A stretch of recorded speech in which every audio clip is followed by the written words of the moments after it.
रंगत रंगणी रंगनाथ तुम्ही देखील असे भगवान रांगू लागला. रांगताना लीला करतोय, सर्वांना आनंद देतोय. उभं राहू लागला. त्याचं उभं राहणं त्यांनी महाराज चित्ताला वेधून घेत आहे. जगाचा मालक उभा राहतोय. आपल्या घरात जर लहान लेकरू त्यांनी झालं ते जर आपल्या डोळ्यासमोर उभं राहू लागलं किती आनंद होतो महाराज. टीव्हीवर जाहिराती असतात कधी कधी. बाळ उभं राहिल्यावरती आईला आनंद होतो महाराज. किती आनंद त्यांनी आपल्या घरातले लेकरू उभं राहिल्यावर किती आनंद होतो. बाळ उभं राहिलं, कोणी नाही पाहिलं, बाळ उभं राहिलं असं कौतुकानं सांगितलं जातं. उभा राहू लागला, जगाचा मालक उभा राहू लागला. तो उभा राहता राहता पाऊल टाकू लागला. त्याच्या पायामध्ये पैंजण आहेत महाराज. छुम छुम छुम छुम पैंजण वाजू लागले. ब्रह्मानंद यशोदेला प्राप्त होऊ लागला. त्या माध्यमातून चालू लागला. चालता चालता कन्हैया अशा पद्धतीने घरातच पळू लागला. 84 खांब आहेत घराला. 84 खांबा मंदिर अजूनही गोकुळात तुम्ही गेला की पाहायला भेटेल. यात्रा करण्याकरिता आपण जातो ना, मग म्हणतात खाली बसा. मग खाली बसवायचं, पडदे लावून घ्यायचे आणि मग त्यांनी सगळं त्याचं सांगायचं. मग रांगाला लावायचं, रांगत रांगत पुढं जायचं, मग बसायचं. मग त्यांनी पडदे उघडायचे. मग तो कन्हैया त्यांनी पाहायचा आणि पाहिल्यानंतर त्यांनी पुन्हा सगळ्यांना सांगायचं हसा. आता ज्याला हसू येत नसेल त्याने पण हा हा हा हा हा करायचं, हसायचं. म्हणजे असं हसायला लावतात महाराज. ते का भगवंताच्या समोर हसत जावं, आनंदात असत म्हणून हसायला लावतात. तेच त्यांनी मंदिर आहे. 84 खांब आहेत त्याला आरशे लावलेले आहेत. हा कन्हैया त्यांनी पळतोय. त्या घरामध्ये त्यांनी महाराज फिरतोय. या दिवशी घरातच लोणी हातात घेतलं, तोंडाला लोणी, हातात लोण्याचा गोळा घेतलेला आहे आणि खातोय. आणि आरशाच्या समोर जाऊन उभा राहिला. आरशाच्या समोर उभा राहिल्यावर स्वतःचं प्रतिबिंब दिसलं. ते प्रतिबिंब दिसल्यानंतर त्यांनी महाराज त्या प्रतिबिंबाकडे पाहून बोलायला लागला. अरे चोरा, आमच्या घरात घुसलास काय? हातात लोण्याचा गोळा आहे, तोंडाला लोणी लागलेला आहे. लोणी खातोस? माझ्या आईलाच सांगतो जाऊन. ते आतलं पण हातवारे करीत होतं महाराज. मला लोणी तर खातो वरतून मला पोट दाखवतो. थांब, आईलाच घेऊन येतो. घाई घाई गेला. इकडं मैया मैया हाक मारू लागला बोबड्या शब्दांमध्ये. काय रे कान्हा? मैया आपल्या घरात चोर शिरला, लवकर बघायला चल. तिचं पदर धरून ओढत ओढत आणलं. आरशाच्या समोर उभं केलं. म्हणजे कुठे आहे चोर? हा बघ हा चोर. स्वतःलाच दाखवायला लागला. ऐसा पुराण प्रसिद्ध चोर. हा पुराणात प्रसिद्ध असणारा चोर आहे महाराज. तो स्वतःचं दर्शन घडवतोय, त्याच्यात भाव आहे. यशोदा राणीच्या समोर त्यांनी स्वतःला दाखवतो. यशोदा म्हणजे भक्ती आहे आणि भक्तीलाच दर्शन घडत असतं भगवंताचं. म्हणून स्वतःला जर त्यांनी प्रगट करायचं असेल तर भक्तीच्या समोर प्रगट करतो. म्हणून यशोदेला दाखवतोय हा बघ हा चोर आहे. म्हणून भगवंतांनी स्वतःच लीला करतोय. असा लीला करे हा कन्हैया. घरात लीला करतोय. आता तो त्यांनी महाराज घराच्या बाहेर जाऊ लागला. खरं तर अनंत ब्रह्मांड त्याचे एक रोमात आहेत. अनंत ब्रह्मांड एके रोमी ऐसे धेंडे. तो या गवळ्यांची घरी उंबरा चढता टेका धरी. उंबरा त्यांनी चढत असताना आधार घेऊन उभा राहतोय आणि आधारानं उभा राहून अंगणामध्ये त्यांनी जातोय, खेळतोय. गोपाळांबरोबर खेळू लागला. त्याचे ते गोपाळ त्यांनी फार प्रेमाचे आहेत महाराज. सवंगडे त्यांची नावं तुमची सगळ्यांची दरवर्षी ऐकून ऐकून पाठ झालेली आहेत. पेंद्या, वरद्या, वाकुड्या, सुदाम, सुदाम, मधुमंगल, मनसुख, बोबड्या, ही सगळे गोपाळांची नावं आहेत. असे सर्वचे सर्व गोपाळ भगवंताला फार प्रिय आहेत. 4-5 वर्षाचं वय आहे भगवंताचं. पौगंड अवस्था म्हणजे 6 वर्षाच्या आतमध्ये त्यांनी असणारं वय भगवंताचं ते आहे. आणि त्या वयामध्ये भगवान गोपाळांबरोबर लीला करत आहे. गोपाळांबरोबर त्यांनी खेळतोय. ते त्याचे सवंगडी आहेत, संगती आहेत. महत्वाची गोष्ट आहे. संगत कोणाकोणात होते हा जर बारकाईने विचार केला तर सारखेपणात संगत होत असते. विषमतेत कशी काय संगत होईल? परमात्मा राजाचा मुलगा आणि गोपाळ सामान्य घरची मुलं, गरीबाची मुलं. मग गरीबाची मुलं आणि आधी त्यांनी श्रीमंताचा राजाचा असणारा मुलगा संगत कशी काय होतं? ही बाह्यांगानं जर आपण पाहिलं तर संगती बसत नाही. कारण सुभाषितकार म्हणतो मृगा अमृगय संगमनु प्रजंती गावस्य गोभिस तुरंगा स्तुरंगई मूर्खास्य मूर्ख सुधी सुधी बी समानशिले व्यसनेषु सख्यम. ज्याची समान त्यांनी महाराज विचारधारा आहे त्याची संगती घडत असते. मग गोपाळांची आणि भगवंताची त्यांनी संगती घडली कशी काय त्यांनी घडली असेल? विषमता पाहायला मिळते. ही विषमता बाह्यांगा नाही महाराज. अंतरंगानं जर पाहाल तर विषमता नाही. त्याचं कारण परमात्मा पूर्ण ब्रह्म आहे आणि गोपाळांना सुद्धा ब्रह्मज्ञान झालेलं आहे.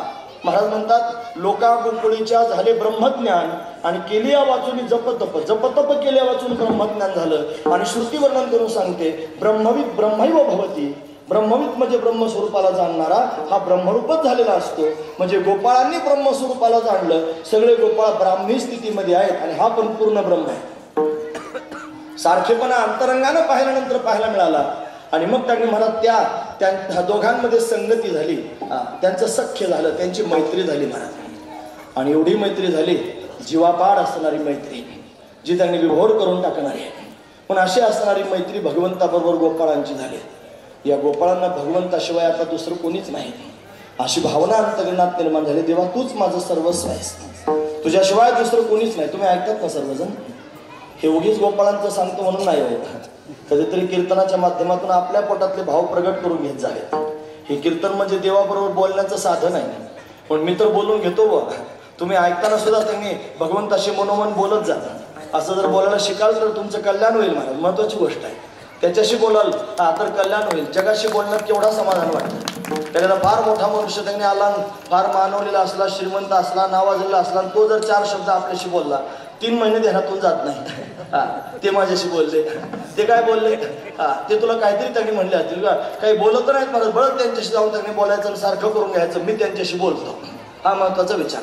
आणि सामान्य संसारातल्या लोकांबरोबर बोलल्यानंतर जर एवढं समाधान होतं तर अनंतकोटी ब्रह्मांडाचा नायक असणारा परमात्मा जर आपल्याशी शब्दभर बोलला किती आनंद होईल मला. पण जगानियंता परमात्मा सुंदर रूप धारण करून आला होता, आधीच सुंदर आहे. आणि आईने त्याचा शृंगार करावा, फार गोड दिसतं मला. शृंगार केल्यानंतर तिने स्वतःच्या हाताने त्याला स्नान घालावं. सुंदर असणारा पितांबर आहे. भागवतात त्याचं वर्णन आहे कनक कपिशम. कनक म्हणजे सोनं, सोनेरी रंगाचा पितांबर आहे भगवंताचा. स्वतःच्या हाताने त्याला पितांबर नेसवावा, कमरेला शेला त्यांनी बांधावा, मांडीवर बसवावं. आणि मांडीवर बसून त्यांनी त्याची केशभूषा स्वतःच्या हाताने सावरावी.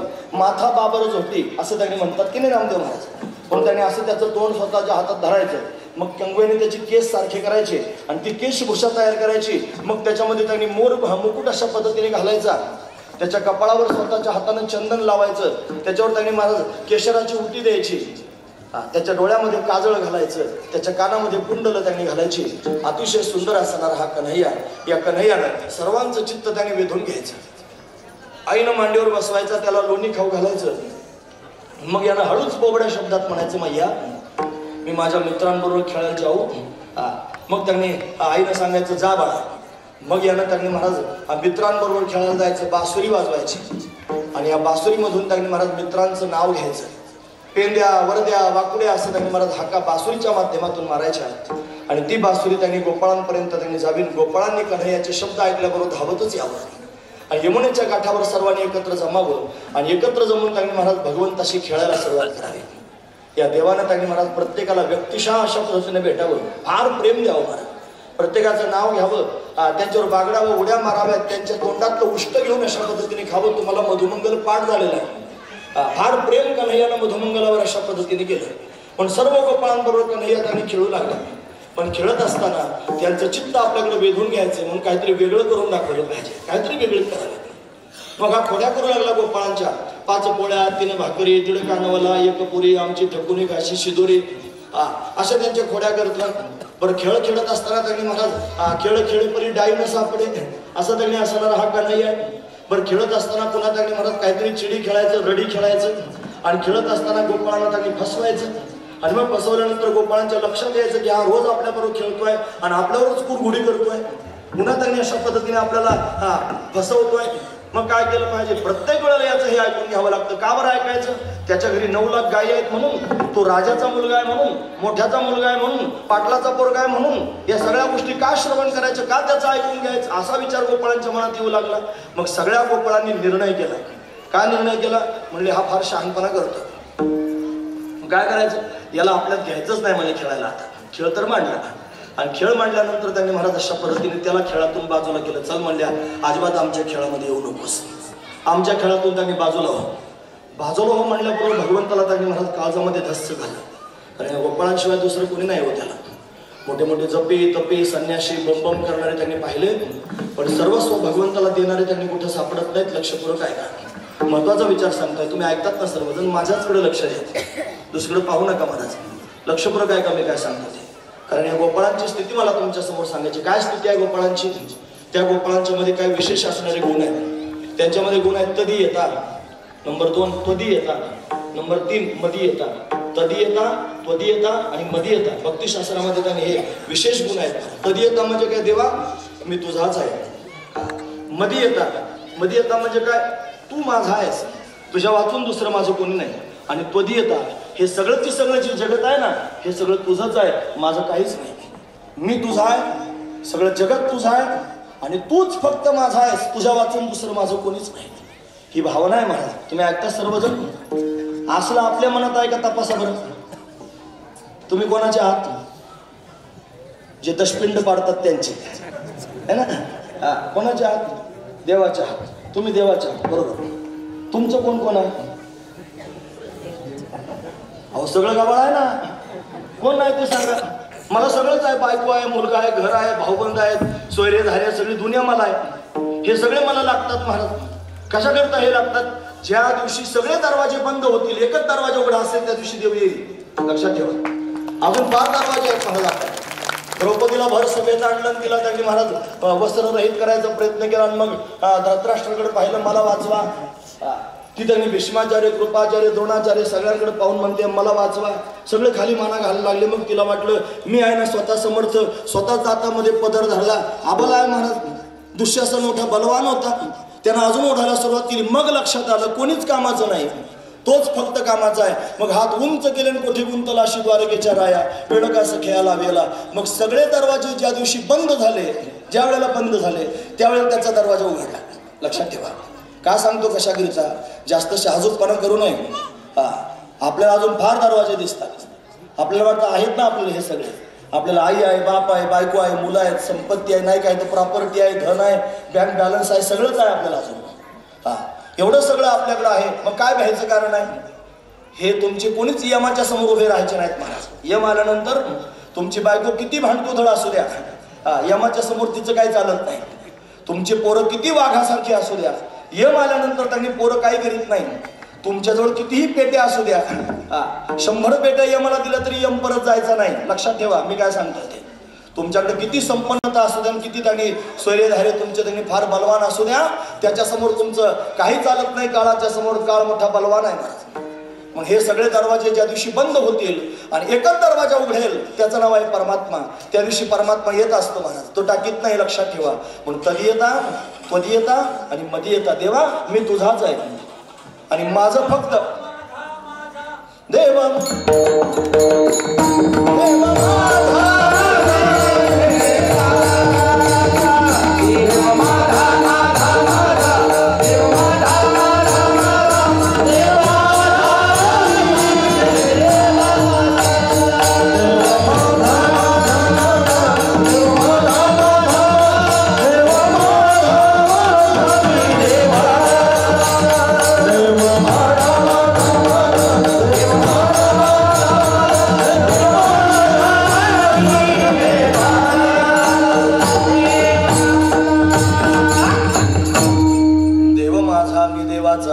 देव माझा. एकदा नाही म्हणत देव माझा माझा माझा, देव माझा माझा माझा, देव माझा माझा मी देवाचा, देव माझा मी देवाचा, देव माझा मी देवाचा, देव माझा माझा माझा, देव माझा माझा माझा, देव माझा माझा मी देवाचा. हो, हे फक्त रंजवणी करण्याकरिता नसावं, हे अंतकरणातून असावं. देवच फक्त माझा आहे. मग दुसऱ्याची वाट पाहायची बारी येत नाही महाराज. असे काही गोवा लोक पाहिले, जन्मभर परमार्थ केला आणि जन्मभर परमार्थ केल्यानंतर त्यांनी म्हातारपणाला म्हणले काय नाही केलं समाजाकरता. जन्मभर समाजाची एवढ्या वर्षापासून कीर्तन प्रवचन केले, 50 वर्ष समाजाची सेवा केली. इथं तर गोड पाणी पितं. तुम्ही काय केलं? कोणाकरिता केलं? कोणाकरिता केलं? समाजाकरिता केलं. आणि अपेक्षा कोणाकडून केली? समाजाकडून केली. समाजानं मला चांगलं म्हणावं, बाबा म्हणावं. अरे तू जर हे 50 वर्ष देवाकरता केलं असतं ना, तर समाजाकडे हात पसरायची, समाजाकडे पाहायची गरज पडली नसती. तो जगाचा मालक सोडित नाही म्हणत, त्याच्याकरिता केलं पाहिजे. लक्षात ठेवण्यासारखा मुद्दा. वाऱ्यात वितळून देऊ नका, महत्वाचा मुद्दा म्हणून सांगतोय. तुम्ही करता आहात ना हे सगळं, त्यांनी म्हणा समाजाकरिता करण्यापेक्षा देवाकरिता करतो म्हणा. देवाकरिताच परमार्थ करा, देवाकरिताच अट्टहास करा. हे जर त्यांनी भगवंताकरिता अशा पद्धतीने कराल तर जगाचा मालक प्रत्यक्ष प्रगट होईल आणि तो त्यांनी तुम्हाला सांभाळल्याशिवाय राहणार नाही. तो सांभाळणारच आहे, हे लक्षात ठेवण्यासारखं आहे. म्हणून त्यांनी म्हणत गोपाळांच्या अंतकरणातली स्थिती आहे. ही स्थिती काय आहे? गोपाळ म्हणतात देवा फक्त तूच आमचा आहेस, आता तुझ्या वाचून दुसरं कोणी नाही. आम्ही फक्त तुझेच आहोत, तुझ्या वाचून दुसरे कोणाचे नाही. अनन्यता आहे महाराज. हे सगळं जग तुझंच आहे, याच्यातलं आमचं काहीच नाही. तू संपूर्ण करता धरतायस ही भावना आहे. त्याच्यात पुढचा मुद्दा आहे का? तत्सुखे सुखित्वम. भगवंताच्या सुखाकरिता त्यांचं जीवन आहे, माझी भक्ती आहे, श्रेष्ठ आहे. त्याच्यात अजून आहे का? त्यांच्या अंतकरणामध्ये दैन्य आहे. दैन्य म्हणजे काय? देवा तू आमच्याकरता किती काय करतोस रे, एवढं सगळं तू आमच्याकरता करून सुद्धा आम्ही तुझ्याकरता काहीच करीत नाही. हे कोणी म्हणावं? ज्याने सगळं जीवन भगवंताला देऊन टाकलं त्यांनी म्हणावं. विशेष आहे महाराज का? म्हणून त्यांनी महाराज दैन्य स्थिती निर्माण होते. आपण थोडंसं देवाकरता करतो पण आपलं त्यांनी सगळ्या जगासमोर मांडावं लागतं. नाही मांडलं तर त्रास होतो. हा महत्वाचा विचार.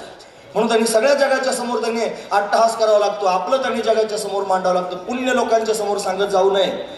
ते जगाच्या समोर त्यांनी मांडू नये. महाराज भगवंताला दिसतं सगळंच. हा महत्वाचा विचार आहे. म्हणून त्यांनी महाराज भगवंताकरता जीवन देऊन टाकलं. पुरा जीवन लुटा के वो भिकारण धनको की राजधानी हो गई. संपूर्ण जीवन भगवंताला दिलं गोपिकांनी आणि भगवंताच्या झाल्या महाराज गोपी. म्हणून तर भगवान त्यांचा गुलाम आहे, त्यांची सेवा करतोय, हात जोडून त्यांच्या समोर उभा आहे, जगाचा मालक आहे. पण अशा स्थितीमध्ये असणारे सर्व गोपाळ आहेत आणि ते गोपाळ भगवंताला भरपूर प्रेम देतात. आणि अशा प्रेम देणाऱ्या गोपाळांना त्यांनी महाराज अशा पद्धतीनं भगवान आहे त्यांनी महाराज फार मान देतोय, फार सन्मान देतोय. महाराज त्यांच्यावर विलक्षण असणारं प्रेम भगवंताचं सुद्धा आहे, त्यांना विसरत नाही. समोर आला म्हणून प्रसंग सांगतो. इथं श्रीमद भागवत कथा ऐकणारी मंडळी तुम्ही आहात. महाराज त्यांनी भागवत कथा सांगतात, त्यांच्या मुखातून तुम्ही ऐकलं असेल. परत एकदा ऐका. भगवंताचा आणि गोपाळांचा 100 वर्षाचा वियोग झाला होता. किती? 100 वर्षाचा वियोग झाला. आणि 100 वर्षाचा वियोग झाल्यानंतर 100 वर्षानंतर भगवान आणि गोपाळ एकत्र आले कुरुक्षेत्रावर. आणि आल्यानंतर त्यांनी अशा पद्धतीनं भगवान द्वारकाधीश झाले होते आणि गोपाळ 100 वर्षाचे, 5-5 वर्षाचे होते ते 100 वर्षांनी 105 वर्षाचे झाले असतील. द्वापार युगातलं आयुष्य. तीर्थ स्नान करण्याकरिता आले. सगळेजण तीर्थात स्नान करत होते आणि द्वारकाधीश भगवान आले. गर्दी होती फार. भगवंताचे सेवक आले. कृष्ण परमात्म्याचे बाजूला सरका द्वारकाधीश आलेले आहेत असं सांगायला सुरुवात केली. ते गोपाळ होतेच महाराज पेंद्या वरद्या वाकुड्या म्हणे चला बाजूला सरका. द्वारकाधीश आले. हे म्हणले कोण रे तुमचा द्वारकाधीश? ते म्हणे माहित नाही, कृष्ण परमात्मा. कृष्ण म्हणल्यावर सगळेजण त्यांनी चमकले.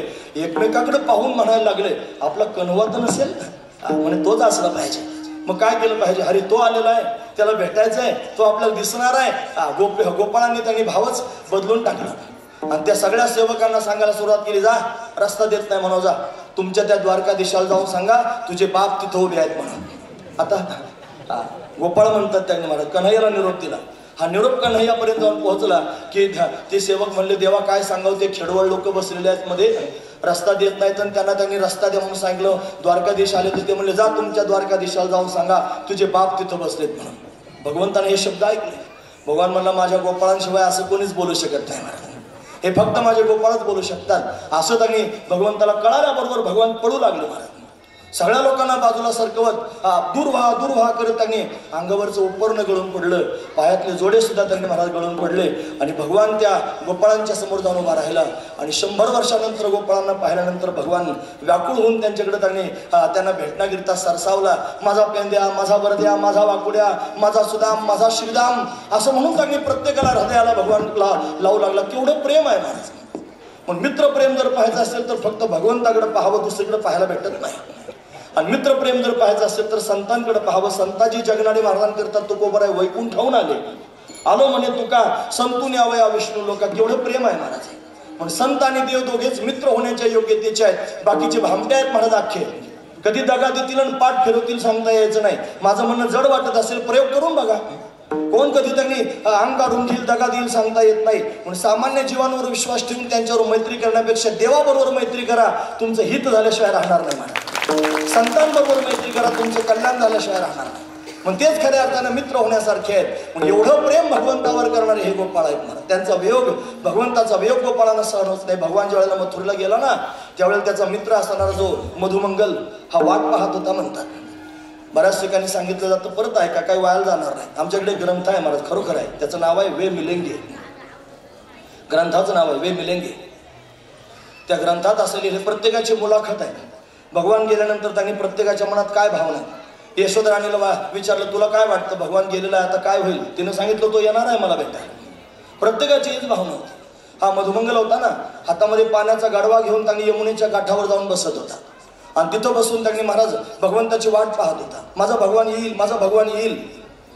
पण भगवान येत नव्हता. मग फार उद्विग्न व्हायचं. त्याला वाटायचं देवाताने आपल्यात अंतर ठेवून जगणं काय कामाचं आहे. जीव देतो.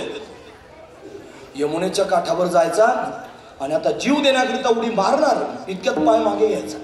का बरं मागे घ्यायचं माहिती आहे? त्याचा त्याच क्षणाला दुसरा विचार मनात यायचा, आपण जीव दिल्यानंतर 5 मिनिटांनी आला मग आपलं जीव देणं व्यर्थ होईल ना, अशी त्यांनी भावना होती महाराज. म्हणजे हे गोपाळ भगवंताच्या विरहामध्ये जगू पण शकत नव्हते आणि भगवंताच्या विरहामध्ये मरू पण शकत नव्हते. म्हणून ज्याच्या विरहात त्यांनी जगता पण येत नाही आणि मरता पण येत नाही, तोच खरा प्रेमी आहे महाराज. त्याच्यावरच खऱ्या अर्थानं प्रेम आहे, पक्क लक्षात ठेवलं पाहिजे. एवढं प्रेम गोपाळ भगवंतावर त्यांनी करत आहेत आणि त्या गोपाळांनी आज भगवंताला खेळातून बाजूला केलेला आहे. म्हणजे चाल चिडी खेळतोस, आमच्यात खेळू नकोस, लांब हा उभा राहा, झाडाखाली जाऊन उभा राहिला. सगळे गोपाळ बेटी, दांडू, चेंडू, लगोरी असे खेळ त्यांनी खेळू लागले. त्यांचं ते खेळणं पाहून त्यांनी महाराज भगवान पाहू लागला, फार काकुलती आला. माझ्या डोळ्यासमोर खेळतात, मला बाजूला केलेलं आहे, तुमच्या खेळातून त्यांनी बाजूला केलेलं आहे. आणि असं म्हणून त्यांनी अंतकरण व्यथित झालं, व्याकुळ झाला, काकुळती आलेला आहे. महाराज वर्णन करून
क्षणभर त्याला निवडलं म्हणजे खेळातून बाजूला केलं.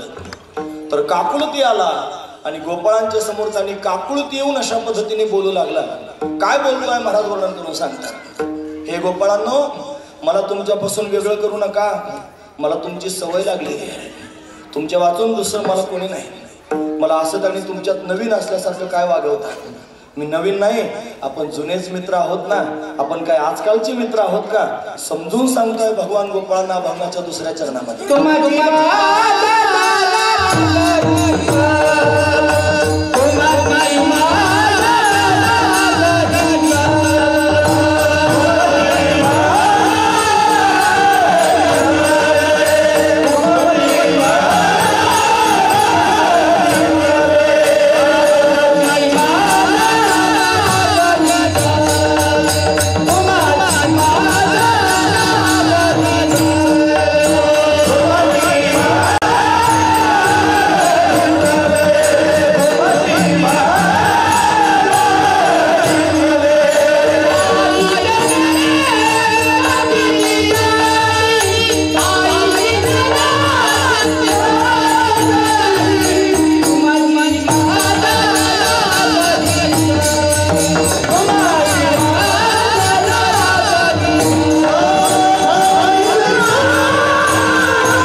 सवे ठाईचे नवे नहो गडी, तुमची मला सवय लागली हो. तुम्ही ऐकतात ना सर्वजण, थोडं लक्षपूर्वक ऐका. जन्मभर एकत्र राहायची सवय असावी आणि थोड्या करता भांडण व्हावं आणि भांडण होऊन त्यांनी अशा पद्धतीने भांडणातून एखाद्याला बाजूला करावं. जन्मभर ज्याच्या संगतीत राहायची सवय लागली ना महाराज, त्याच्या अजून करमत नाही, त्याच्या अजून चैन पडत नाही, सारखे त्याची आठवण होत राहते. खरं प्रेम असलं तर 100% आठवण होते महाराज. हे नकली त्यांनी काडीनं औषध लावणारे असतील तर त्यांना काय घेणं देणं, निकरट असतात बराच ते. पण ओरिजिनल जर प्रेम असेल एकमेकावर आणि त्याच्यात जर फाटाफूट होण्याची वेळ असेल तर फार वेदना होतात, फार त्रास होतो, फार भयंकर वेदना सहन कराव्या लागतात. म्हणून हा जगाचा मालक आहे, सामान्य नाही. आपण काकुळती येतो याच्यात नवल नाही, आपण त्याच्या समोर चांगली महाराज व्याकुळ होतो याच्यात नवल नाही, आपण त्याच्या समोर विनवण्या करतो भगवंताच्या समोर याच्यात नवल नाही. इथं नवल काय आहे, जगाचा मालक विनवण्या करतोय, जगाचा मालक काकुळती येतोय, त्याला फार वेदना होतात महाराज अंतःकरणाला. कारण या भक्तांशिवाय त्याला दुसरं कोणी नाही. रासलीला ज्या वेळेला करत होता ना त्यावेळेला रासलीलेतून अंतर्धान पावला, मग सगळ्या गोपिका व्याकुळ झाल्या. त्याला हाका, माझ्याकडे 10 मिनिटं आहेत ठरलेले नियमानुसार आणि त्याच्यात मला बरंच काय सांगायचं, कान उंच करून ऐका. आणि मग त्यांनी महाराज गोपिकांनी गीत गायलं, त्याला त्यांनी गोपीगीत असं म्हणतात. मग भगवान त्यांनी महाराज पुन्हा प्रगट झाला आणि प्रगट झाल्यानंतर गोपिकांनी विचारलं, का गेला होतास सांग, कुठे गेला होतास? तो म्हणला, कोण मी गेलोच नाही, इथेच होतो. इथंच होता, मग दिसत कसा नव्हतास? ऐकतात ना तुम्ही सर्वजण, लक्षपूर्वक ऐका. म्हणे दिसत कसा नव्हतास? म्हणे मी गुप्त झालो होतो आणि अदृश्य होऊन तुमच्याकडे पाहत होतो. म्हणे काय पाहत होतास? तुम्ही कशा रडता हे पाहत होतो, तुम्ही कशा व्याकुळ होता हे पाहत होतो, तुम्ही कशा कासावीस होता माझ्याकरिता हे पाहत होतो. म्हणे का रे देवा, हे का पाहत होतास? मग खऱ्यावर आला, लक्षपूर्वक ऐका, खऱ्यावर आला. म्हणलं खरं सांगू का?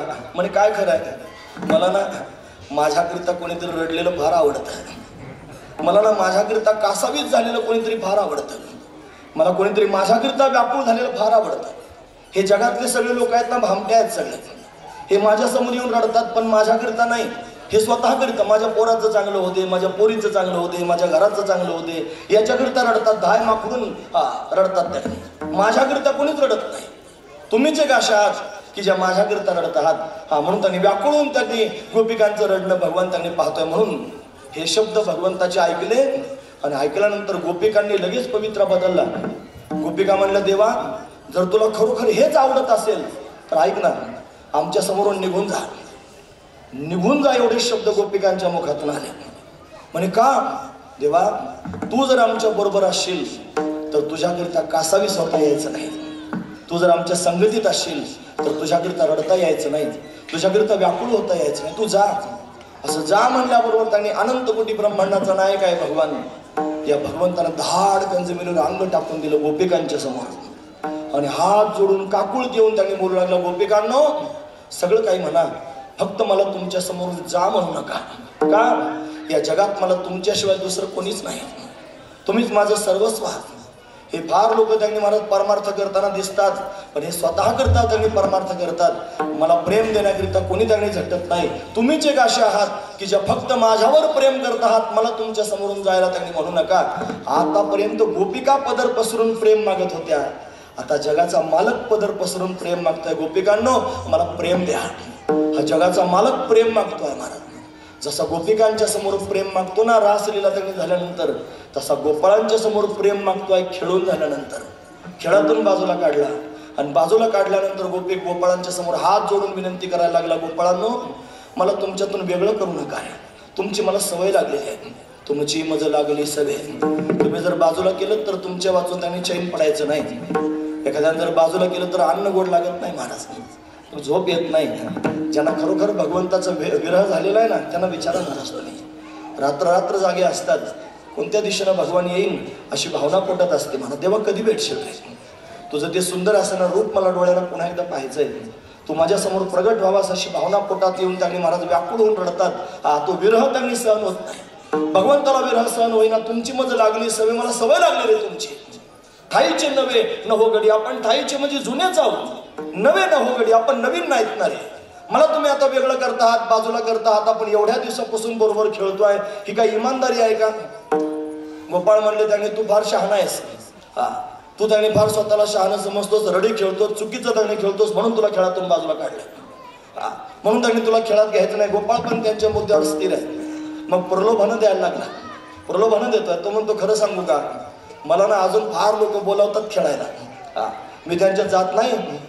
ब्रह्मदेव त्यांनी येतो, 4 तोंडाचा आहे, सृजन करणारा आहे, त्याच्यामध्ये ब्रह्मांडाचा त्यांनी अशा पद्धतीने अधिपती आहे आणि तो असणारा ब्रह्मदेव मला त्यांनी बोलावतोय, मी जात नाही. मला इंद्र स्वतः त्यांनी अभिषेक करण्याकरिता येतो, इंद्राने अभिषेक कामधेनूला आणलं, भगवंतावर अभिषेक केला महाराज. स्वतः वरून त्यांनी पूजन करतोय. यमाच्या दरबारामध्ये माझं स्वागत सत्कार त्यांनी होते. फार मोठे मोठे लोक आहेत जे माझी अपेक्षा करतात, मला बोलावतात. पण ते सगळे मला आवडत नाहीत. अनेक बोलावी ती फार बहुथोर ना आवडती, हे बाकीचे मला आवडत नाहीत महाराज कुणी. म्हणून त्यांनी फक्त तुम्ही आवडता. का बरं? तुम्ही सर्वस्व देऊन माझ्यावर प्रेम करता, तुम्ही भाविक आहात म्हणून. म्हणून हे सगळेचे सगळे गोपाळ भाविक आहेत. म्हणून भगवंताला भाविकांचा छंद आहे, हा महत्वाचा विचार आहे. म्हणून भगवंताला त्यांची आवड लागलेली आहे आणि म्हणून त्या भाविकांना हृदयाला लावतो. बळच त्यांच्या खेळामध्ये त्यांनी घुसतोय आणि एका एका गोपाळाला त्यांनी धरून हृदयाला लावतोय, कडकडून मिठी मारतोय आणि पुन्हा पुन्हा व्याकुळ होऊन म्हणतोय मला तुमच्यातून बाजूला करू नका. महत्वाची गोष्ट आहे. हे सगळं का घडत असेल? त्या भाविकांच्याकडे पाहून त्यांनी घडत अभंगाचं शेवटचं चरण. भाविकेच्या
प्रश्नाचा विषय आहे. कुठून आवाज काढत असतील, नाकातून कान बंद करून. असं वेळ संपून गेली म्हणून तिसरं चरण खाऊन घेतलं मी, तुम्हाला म्हणू दिलं नाही. का तर 12 वाजता थांबायचं, याच्यानंतर फार सूचना असतात, आणखी कार्यक्रम असतात. मग बुवानं जर लांबवलं तर त्यांनी पुढे आणखी वेळ होत चालतो.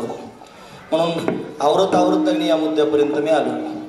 म्हणून इथे एकच मुद्दा महत्त्वाचा आहे, लक्षात घेण्यासारखा आहे की जगाचा मालक काकुळती येतोय आणि गोपाळांच्या समोर काकुळती येतोय.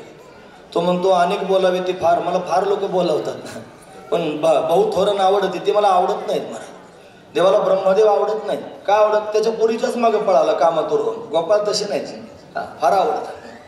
भगवंताला इंद्र आवडला नाही, गुरुच हाकलून दिला स्वर्गातून. एक गुरु तर मारूनच टाकलं डायरेक्ट. आवडत नाही महाराज तो. चंद्र आवडत नाही, कलंकित आहे. हे सगळेचे सगळे कलंकित लोक मला आवडत नाहीत. मला कोण आवडतं? जे निष्पाप आहेत, जे श्रद्धावान आहेत, जे भाविक आहेत. भाविके त्यांची आवडी मोठी, निर्मळ आहेत, सामान्य असणारे गोबड. बाह्यांना जर पाहिलं तर काय त्यांची अवस्था. महाराज म्हणतात गवळे यांचे ताक पेरे कोण पोरे चांगले. ती गवळ्यांची पोरं मला ताक वरपणारी. आपण काय मागत असतो? नाकाला जर शेंबूड आला तर काय रुमाल थोडाच आहे खिच्यात पुसायला. लोळी जर नाकाला आली तर इथपासून इथपर्यंत स्पेशल भाग आहे महाराज शेंबूड पुसायला. फरकांडा मारला की काम झालं. असे सगळे गोपाळ सामान्य, त्यांची आवड आहे भगवंताला. पण का? त्याचं कारण ते भाविक आहेत. भाविके त्यांची आवडी मोठी. आणि म्हणून तुका म्हणे मिठी घाली जीवे, त्यांना हृदयाला त्यांनी लावतो, मिठी मारतो. हे सगळं कशाकरिता ऐकायचं? याच्यात विशेषत्व हे आहे की गोपाळ भगवंताला मिठी मारतात असं नाही, भगवान गोपाळांना मिठी मारतो असं आहे. आपण भगवंताकडे जाऊ, भगवंताचं भजन करू, याच्यात काही पुरुषार्थ नाही, आपलं ते कर्तव्य आहे. मग पुरुषार्थ कशात आहे की भगवंतानं आपल्या समोर येऊन आपल्याला हृदयाला लावणं, हा पुरुषार्थ आहे, महत्वाची गोष्ट आहे. याच्यातून काय शिकायचं? सारांश रूपानं एकच गोष्ट शिकायची, शिकण्यासारखी गोष्ट सांगतो. आपलं जीवन आपण असं तयार करावं की जगाच्या मालकाला सुद्धा वाटलं पाहिजे याच्याकडे जावं आणि कडकडून याला हृदयाला लावावं. असं आपलं जीवन आहे का जरा तपासून बघा. जर नसलं तर कशाला लावण्याचा प्रयत्न करा. तुम्हाला तू फार शहाजूकपणानं सांगतोस, तुझं आहे का? मी प्रयत्न नक्कीच करतोय. फार शहाजूकपणा सांगण्यात काय तात्पर्य? कंबर बांधून तुमच्या समोर बोलायचं म्हणलं की फार अवसान येतं महाराज. ते बोवा झाल्यावरच कळेल तुम्हाला काय असतं ते. म्हणून त्यांनी महाराज फार वजन मारून घ्यावं वाटते, फार छाप करावं वाटते. पण प्रत्यक्षात ज्या वेळेला जीवनात उतरवायचं असतं त्यावेळेला करणीकरिता टीर कापे, महत्वाची गोष्ट आहे. पण प्रत्यक्षात परमार्थ ज्या वेळेला जीवनामध्ये उतरवायचा तो फार कठीण असतो महाराज. पण त्या सगळ्या त्यांनी क्रमानं चालण्याचा प्रयत्न निश्चित करतोय. म्हणून तर तुम्हाला पण सांगतोय की आपलं जीवन असं बनवा की जे जीवन त्यांनी अतिशय दिव्य असेल, गोपाळांसारखं असेल. मग भगवान स्वतः आपल्याला भेटण्याकरिता येईल आणि भगवान आपल्याला हृदयाला लावेल, हा त्यातला भाव आहे. मग गोपाळांवर फार प्रेम करतोय. गोपाळांचं कल्याण करण्याकरिता त्यांना भरपूर दही दूध तूप लोणी खायला भेटावं म्हणून हा भगवान गोकुळात चोऱ्या करू लागला, गोपिकांच्या घरात जाऊ लागला. गोपिका गाराने सांगण्याकरिता यशोदेच्या समोर येऊ लागल्या. यशोदे तुझ्या पोराला काही समजून सांग. यशोदेनं कन्हैयाला भरपूर समजून सांगितलं, पण हा काय समजेच ना महाराज. त्याला समजून सांगत होती जो समजून सांगणार आहे. त्यांना रणांगणात त्यांनी महाराज अर्जुनाला गीता समजून सांगितली, त्या परमात्म्याला यशोदा समजून सांगते. जे समजून सांगणारे असतात ना त्यांना समजून सांगणं जरा कठीण असतं महाराज. ज्याला सगळं कळतं त्याला काय समजून सांगायचं, महत्वाची गोष्ट आहे. उपदेश कोणाला? शहाण्याला का वेड्याला? सरळ गोष्ट आहे. शहाण्याला उपदेशाची काय गरज आहे? तो शहाणाच आहे. मग वेड्याला? वेड्याला काय उपदेश करणं? तो वेडाच आहे. मग उपदेश कोणाला? जे शहाणे असून वेड्यासारखं करतात त्यांना. सरळ गोष्ट आहे. जे शहाण्याच आहे पण वेड्यासारखं करतात त्यांना. हा शहाणाच आहे, चोरी करू नये त्याला माहित नाही का? खोड्या करू नये त्याला कळत नाही का? सगळं त्याला कळतं. पण एवढं कळत असून सुद्धा करतोय म्हणजे शहाणा असून वेड्यासारखं करतोय. म्हणून आई समजून सांगते असं करू नकोस, तरी पण ऐके ना. मग मात्र त्यांनी महाराज त्याच्या त्या खोड्या, त्याच्या त्या लीला पाहून अशा पद्धतीने यशोधराने कंटाळली. कोणाच्या दाढी वेणीची गाठणच मारून दिली, कोणाची घरच पेटून द्यायला लागला, कोणाची लेकरच विहिरीत टाकायला लागला. अशा त्यांनी अनेक प्रकारच्या खोड्या भगवान करू लागला. त्या सगळ्या खोड्यांना कंटाळून यशोदा मैयानं सांगितलं, हे बघ घरी राहू नकोस, उद्या जाई वनात. तू वनाला जा, सवे घेऊन ये गोधाना, गोमातेला घेऊन रानात जा. कन्हैया गोमातेला घेऊन वनात जाऊ लागला. गाई गोपाळ सवंगडे वना, सर्वजण वनाला गेले. तिथं जाऊनही त्यांनी महाराज अनेक प्रकारचे आसूर कंसानं पाठवले, भगवंतांना सगळे मारले. अनेक प्रकारचे खेळ भगवान वृंदावनात जाऊनही खेळला. विट्टी दांडू चेंडू लगोरी नानापरी सगळे खेळ भगवान तिथे खेळतोय. सूरकांड्या त्यांनी रप्पा धप्पी हे सगळे खेळ आहेत महाराज, जुने खेळ आता ते संपुष्टात आलेले आहेत. खो खो कबड्डी त्यांनी भगवान तिथे खेळू लागला. खेळून खेळून सर्वजण दमले आणि पोटात भूक लागली होती. 12 वाजून 9 मिनिटं झाले होते. देवा काहीतरी खायला दे, हा असं त्यांनी म्हणाल. अतिक्रमण झालं 9 मिनिटं, नाही का? त्यांना म्हणून द्यायचं नव्हतं मला अजिबात चाललं. पण त्यांना धागा सापडल्यानंतर ते म्हणले, महाराज त्याच्यात 4-5 मिनिटं गेले. महत्वाची गोष्ट आहे. ऐकणारे आहेत महाराज ते, त्यांनी पण संयम ठेवला. महत्वाची गोष्ट आहे. टाळकरी जर ऐकणारे असतील ना तर नक्की ऐकतात. नाही कळणार तुम्हाला? नसलं कळा तर जाऊ दे, त्याच्यात कशाला वेळ घालू. ते ऐकणारे असले की ऐकतातच महाराज. म्हणजे काय ऐकतात? ते नजरेत ऐकतात. त्यांना कळतं का बाबाला काय पाहिजे. महत्वाचा विचार आहे. असू द्या, ऐकणारे आहेत पण त्याने ऐकलं. आणि म्हणून त्यांनी महाराज अतिशय कमी वेळामध्ये अभंगाचं चिंतन करण्याचा प्रयत्न केला. भगवान त्यांनी खेळ खेळतोय, खेळून सर्वजण दमलेले आहेत. तेव्हा भूक लागली, काहीतरी खायला दे. पण खडकावर जाऊन बसले. खडकी सोडलेला मोठा, आजीचा दहिकाला गोमटा. म्हणून त्यांनी पानांचं द्रोण तयार केलं, सर्वांच्या शिदोरे एकत्र केल्या, त्याचा काला तयार केला. भगवान स्वतःच्या हातानं गोपाळांना भरू लागला. सर्व गोपाळ त्यांनी आनंदानं भगवंताच्या हातचा काला खाऊ लागले. फार समाधान गोपाळांना झालं. निळोबाराय म्हणतात, निळामणी क्षराचा बुंद लागता पावे ब्रह्मानंद, ब्रह्मानंद सर्वांना प्राप्त झाला. असा काला त्यांनी महाराज गोपाळांना मिळालेला आहे. हा प्रसंग इथपर्यंत सांगायचा असतो. आपण त्या मुद्द्यापर्यंत येऊन ठेपलेलो आहोत. पुन्हा गोपाळांमध्ये भगवान त्यांनी मिसळलेला आहे. पुन्हा गोपाळांबरोबर त्यांनी खेळतोय. गोपाळांनी त्याचा स्वीकार केलेला आहे, असा त्यांचा भाव आहे.